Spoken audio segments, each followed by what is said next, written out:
أعوذ بالله من الشيطان الرجيم بسم الله الرحمن الرحيم فلما رجعوا إلى أبيهم قالوا يا أبانا منع منا الكيل فارسل معنا أخانا نقتل وإنا له لحافظون۔ جب وہ اپنے والد کے پاس گئے تو کہا ابا جان آئندہ ہم کو غلہ دینے سے انکار کر دیا گیا ہے، لہٰذا آپ ہمارے بھائی کو ہمارے ساتھ بھیج دیجیے تاکہ ہم غلہ لے کر آئیں اور اس کی حفاظت کی ہم ذمہ دار ہیں۔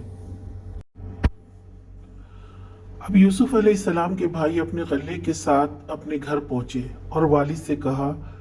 اس کے بعد غلہ روک دیا گیا ہے، اگر چھوٹا بھائی ہمارے ساتھ نہ گیا تو وہ ہمیں اگلی بار غلہ نہیں دیں گے، لہٰذا اگلی بار اسے ساتھ بھیجیں تاکہ ہم پورا غلہ لے کر آئیں۔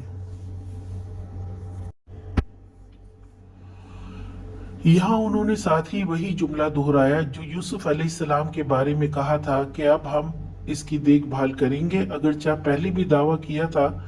کہ اتنا بڑا جتھا ایک یوسف کی حفاظت نہ کر سکا تو ہمارے رہنے کا کیا فائدہ،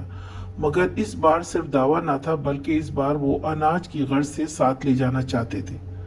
اور ان کو اس بات کا علم تھا کہ یوسف علیہ السلام کے ساتھ جو چال چلی تھی اس کے بعد والد دوسرے بیٹے کو